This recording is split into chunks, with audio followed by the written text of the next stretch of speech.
with us today. I'm Anna Rosinski. I am the U.S. Marshal for the Eastern District of Wisconsin.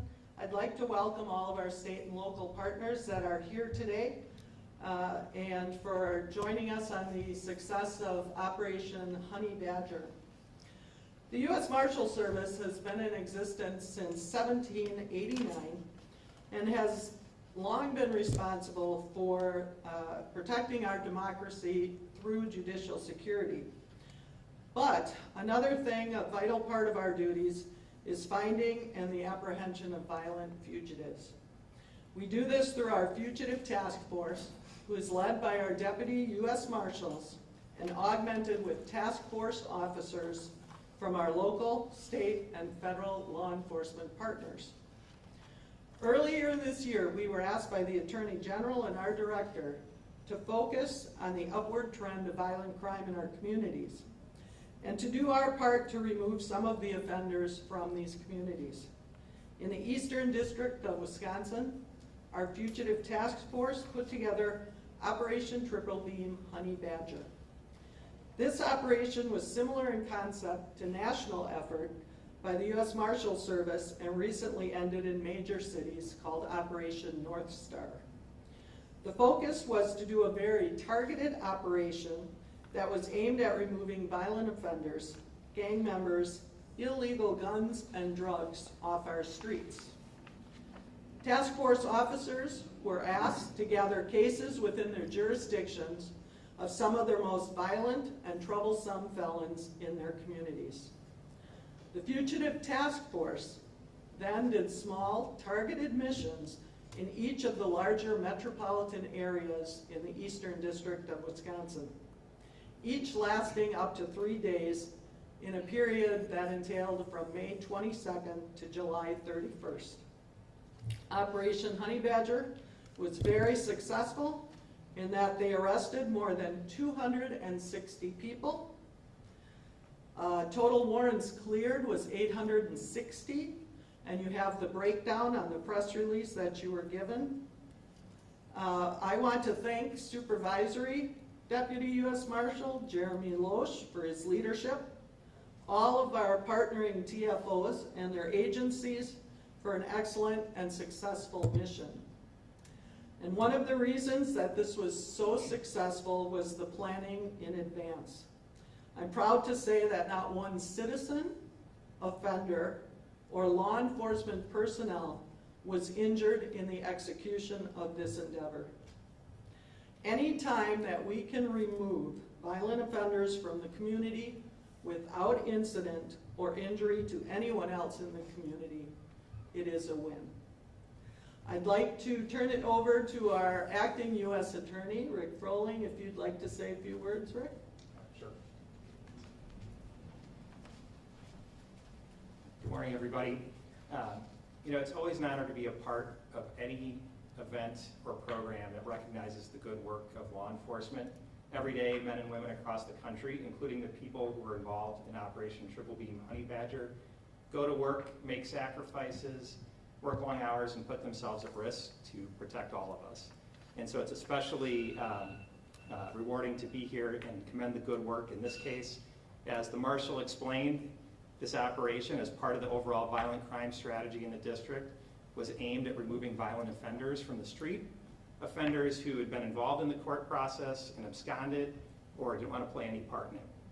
And so it's really important that efforts like this are undertaken. And the key is the collaboration and partnership between federal, state, and local officials to make the community safer. So this was really a great effort by all involved and all the agencies involved. Thanks. Thank you. I'm sure you may have some questions in regards to the operation, so I'd like to turn it over to Supervisory Deputy U.S. Marshal Jeremy Loesch. Thank you, Marshal. Good morning, everyone. Before questions, I would like to personally acknowledge our law enforcement partners who are here today. As the task force supervisor, my job would not be possible without their commitment to our task force, to our agency, to the federal government, knowing the mission that we do on a daily basis. So without our state and local law enforcement partners, This operation would not have been possible, and our task force would not be possible in an everyday capacity. So thank you, gentlemen, for your continued support. It's very much appreciated. And with that said, I'd like to open it up to any potential questions. You say that 86 of the offenders were connected to gangs. Can you talk about some of those gangs in any neighborhoods that they particularly associate with? The operation itself did not focus on a particular gang or a particular neighborhood itself. With our task force criteria, we focus on violent crime. So we looked at the crime that a particular person was wanted for, along with any gang or organized group affiliation that was known at the time, and we based our inclusion of those targets in this operation on that. Do you know how many offenders were wanted in Milwaukee County? Unfortunately, because this was a district-wide operation, I do not have a breakdown of what specific arrests occurred in which municipality. Can any of you speak to, a specific, person that you had been wanting to get for a long time and you finally got them? Like any neighborhood that you were really focused on? I heard that there was a focus on the Sherman Park neighborhood with one of the arrests. I don't know if that's accurate. Can you talk about? We're trying to find a specific neighborhood where you did a big arrest.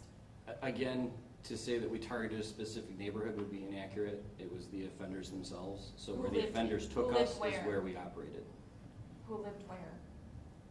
This operation went from the Kenosha border of Illinois all the way up to the UP border. So we operated in the city of Milwaukee, city of Waukesha, Racine, Oshkosh, Sheboygan, Manitowoc, Green Bay, and Appleton. Those were our targeted cities that we did enforcement in.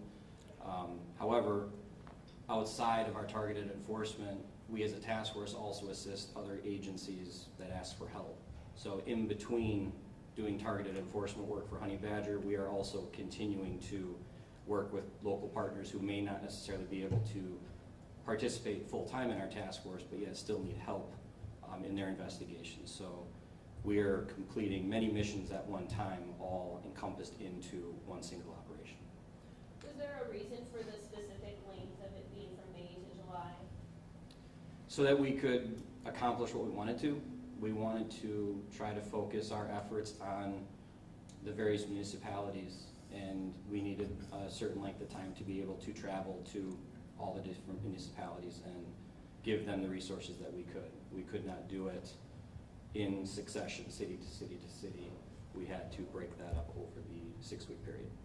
When you saw the weapons that were seized, were some of them felons that shouldn't have had a weapon in the first place? Yes, if you look at your breakdown of the offenses in the press release, there were 122 felon in possession. The FIPOF is felon in possession of a firearm. So there's 122 arrests related to felons being in possessions of firearms. And I can tell you that from the 84 firearms seized during the operation, those were not seized from law-abiding citizens. Those were seized in relation to a felony arrest or a person who was already a felon who was found to be in possession of a firearm. This was a 2-month targeted operation, so can you talk about what happens after this operation concludes, how this work continues? Our work continues 365 days a year. When we do a targeted enforcement operation such as this, it allows us to try to bring people to the table even more, to really coordinate efforts on top of what we do on a normal basis. What kind of resources do you bring to the table that law enforcement agencies don't normally have? The most basic is a force multiplier. Our task force is able to give person power, resources to departments that may not have the resources through their own departments to be able to accomplish the mission. Were any of the guns you recovered ghost guns? Yes, many. I unfortunately do not have a breakdown right now of what were legitimate and what were ghost guns. Can you talk a little bit more about some of the weapons that you seized? A vast majority were handgun related. However, there were many rifle caliber weapons as well, many shotguns as well. So it was a large variety. It covered kind of a vast spectrum of firearms that are available. Out of the arrests that were made throughout the different jurisdictions that this operation focused on, was there one jurisdiction that, you know, led the others in terms of the number of arrests or guns or drugs recovered? The city of Milwaukee, by sheer population volume, and that our core of our task force is actually housed in the city of Milwaukee, a lot of our time is based here, and that goes towards the length of the operation so that we could travel to the other municipalities and assist. But our home base is Milwaukee, and our greatest partnership is with the Milwaukee Police Department, so the vast majority of those arrests would have come out of southeast Wisconsin. Can you talk more specifically about the sex crimes? Are we talking about human trafficking, or are we talking about assaults? What are we talking about? It would have encompassed all of that. I do not have a specific breakdown as to, you know, human trafficking versus sexual assault, or in what degree. Can you speak to what quantifies a successful operation? I mean, you know, these are numbers here, but it related to past operations, or, you know, how do you feel successful with this? Like, what about this, you know, makes you feel proud? We are successful if our partner agencies are happy with the product that we produce. If the cities that we operate in and work in are a little safer today than they were on May 22nd, regardless of how many arrests or seizures were made, this operation is a success. Can you talk more to, you know, some of the drug raids that you did? You know, what was the environment like? You know, how dangerous were these people that you've arrested? What was it like when you did some of those? The targets of this operation and the targets that we normally go after are violent. As you can see in the breakdown of the warrants cleared, 47 warrants were cleared for homicide, 81 were cleared for non-fatal shootings. Serving warrants in those capacities, it's a stressful environment, but it is an environment that we train to operate in and that we are equipped to operate in, which leads to the Marshals' comments that out of all of these arrests, not one injury, not one cut, not one scrape was incurred by anyone involved. Any of your partner agencies want to talk about I how was this just going to affected them? say, I would open it up to any of the partner agencies. If you would like to talk about an impact it may have had in your city, Chief Robinson from Racine, the Assistant Chief, Paul Fermolo from Milwaukee, anybody who would like to speak, please feel free. Good morning. I don't know the specifics of the individuals that we had given names to Jeremy and his team, but what I can tell you is while our investigators are following up on other crimes, once we have a felony warrant that we've signed on people, those are people that we need absolutely to be able to get off of the street. And this kind of organization that encompasses all of our members allows us to focus solely on following up and arresting those felons that have absconded from justice. So we can go on and do other things while they're chasing down the worst of the worst. And overall, it makes all of our communities safer, because otherwise, those people are hiding out in our communities and frequently committing other crimes while they're still wanted for something. So that's the primary value that they give to us. They have the ability to laser focus on those people that are the worst of the worst, and we thank you for that effort.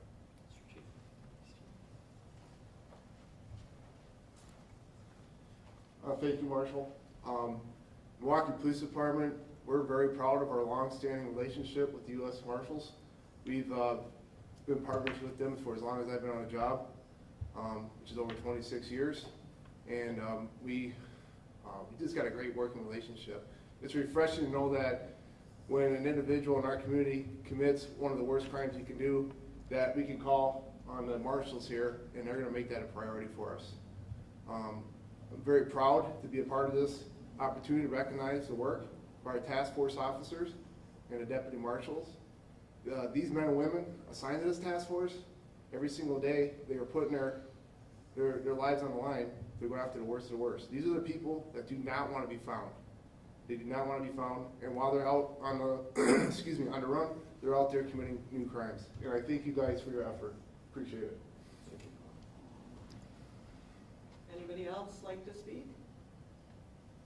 You know, Jeremy talked about how it's a force multiplier, and what we can bring with the Marshal Service is we're able to federally deputize our task force officers which gives them the ability to go outside of their jurisdiction and make these arrests, because as well as everybody knows, criminals don't know borders.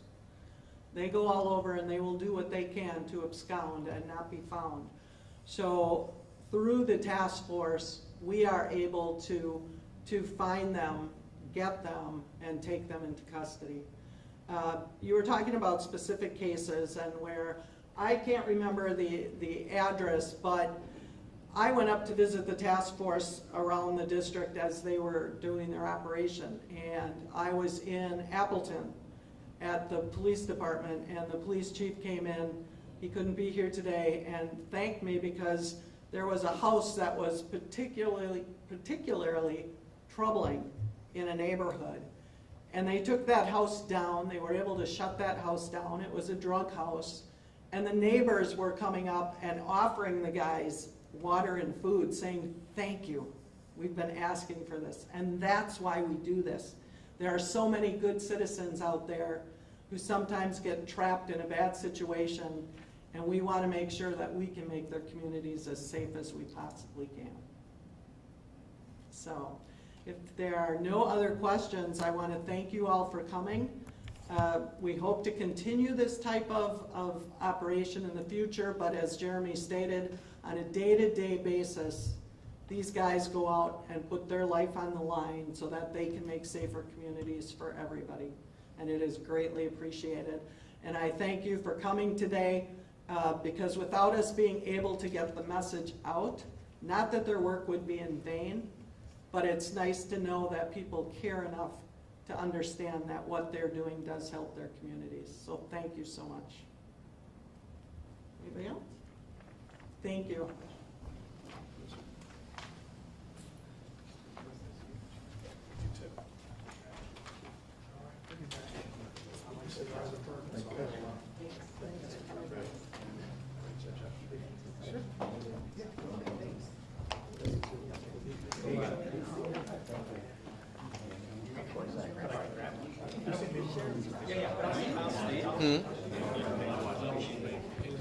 Not necessarily.